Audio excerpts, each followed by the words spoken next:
Hello guys, I am Matías from Patagonline, and today we're going to talk about going to Antarctic, how you can travel to Antarctic. There are different options.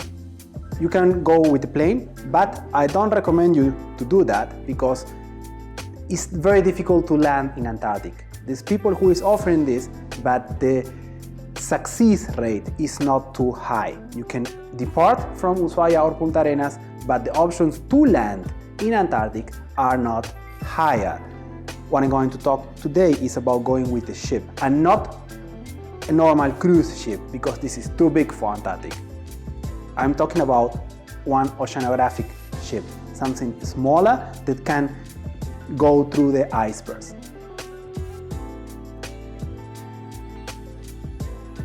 The trip to Antarctic is going to take 2 days, 48 hours. There are 1,000 kilometers from Ushuaia to the Antarctic.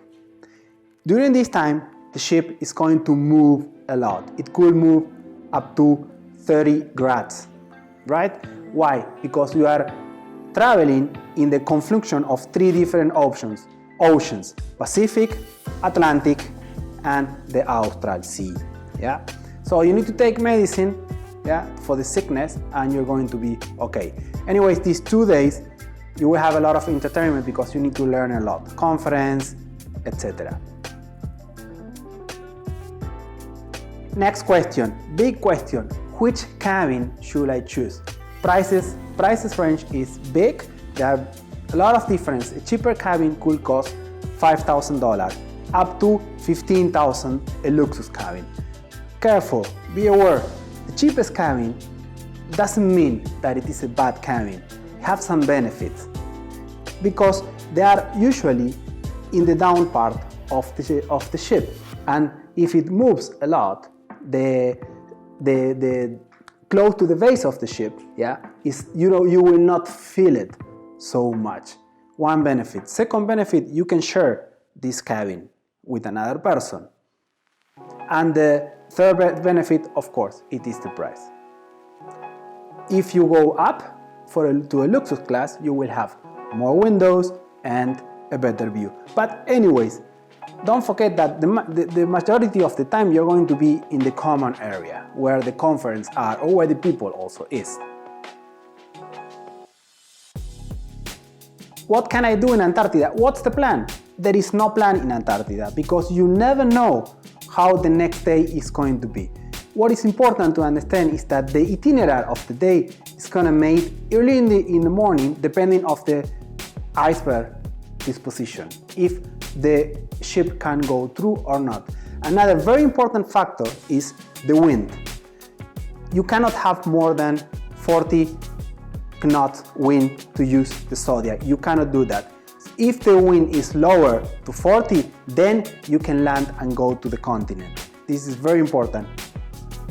Long story short, there is not fixed itinerary. You are doing the itinerary every day, depending on these 2 factors.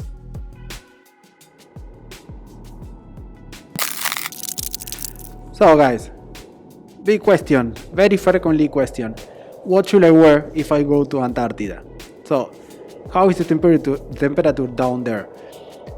Thermal feeling, thermal sensation, it could be minus 30, yeah? But the real temperature is not so deep, not so low, yeah? You will feel minus 8, minus 5, yeah? It's not much. It is cold, of course, but it is Antarctica, right? So, suggestion is just, if you do ski, just bring your ski clothes. It's going to be enough. You don't need something special for Antarctica, right?